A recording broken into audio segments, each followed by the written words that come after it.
ലഹരി ഇടപാട് കേസിൽ യൂട്യൂബർ റിൻസി മുംതാസ് അറസ്റ്റിലായ കേസിൽ അന്വേഷണവും സിനിമാ മേഖലയിലേക്ക് തന്നെ വ്യാപിക്കുകയാണ്. 4 സിനിമാ പ്രവർത്തകർ റിൻസിയുമായി നിരന്തര ഫോണിൽ ബന്ധപ്പെട്ടുവെന്ന് കണ്ടെത്തിയിട്ടുണ്ട്. അതേസമയം തന്നെ വിളിച്ചത് സിനിമയുടെ ഭാഗമായിട്ടാണ് വിളിച്ചതെന്നാണ് സിനിമാ പ്രവർത്തകരുടെ വിശദീകരണം.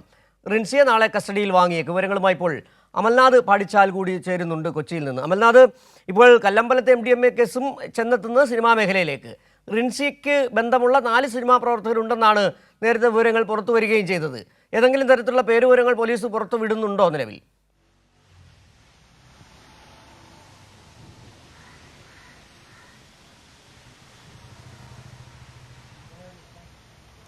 സിജു, ഈ റിൻസിയുടെ ലഹരി ഇടപാടുമായി ബന്ധപ്പെട്ട് നാളെ റിൻസിയെ കസ്റ്റഡിയിൽ വാങ്ങി ചോദ്യം ചെയ്യാനുള്ള നീക്കത്തിലേക്ക് അന്വേഷണ സംഘം കടക്കുകയാണ്.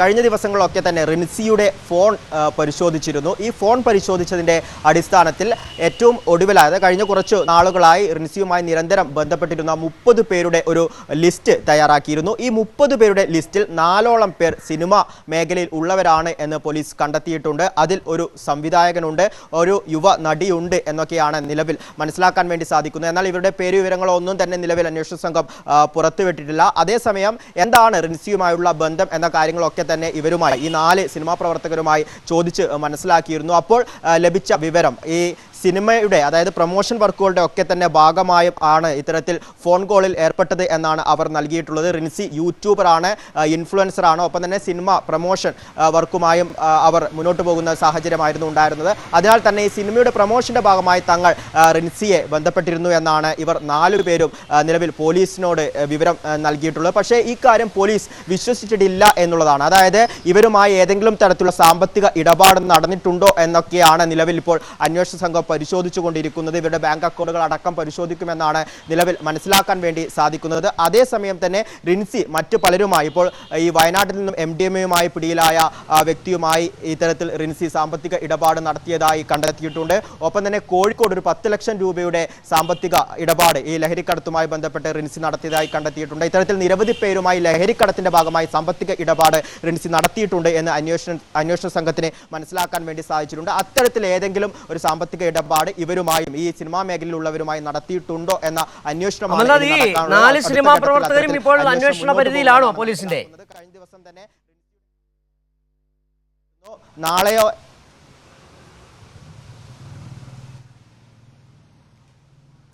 സിജു, തീർച്ചയായും ഈ 4 പ്രവർത്തകരെ കേന്ദ്രീകരിച്ചുകൊണ്ടാണ് ഈ ഒരു റിൻസിയുടെ ലഹരി ഇടപാടുമായി ബന്ധപ്പെട്ടുള്ള അന്വേഷണം അതിൻ്റെ അടുത്ത ഘട്ടത്തിലേക്ക് പോവുക എന്നാണ് നിലവിൽ മനസ്സിലാക്കാൻ വേണ്ടി സാധിക്കുന്നത്. ഇപ്പോൾ ഞാൻ സൂചിപ്പിച്ചതുപോലെ തന്നെ ഈ റിൻസിയുമായി കഴിഞ്ഞ ഏതാനും നാളുകളായി ഇവർ ബന്ധപ്പെട്ടിരുന്നു എന്ന വിവരം അന്വേഷണ സംഘത്തിന് ലഭിച്ചിട്ടുണ്ട്.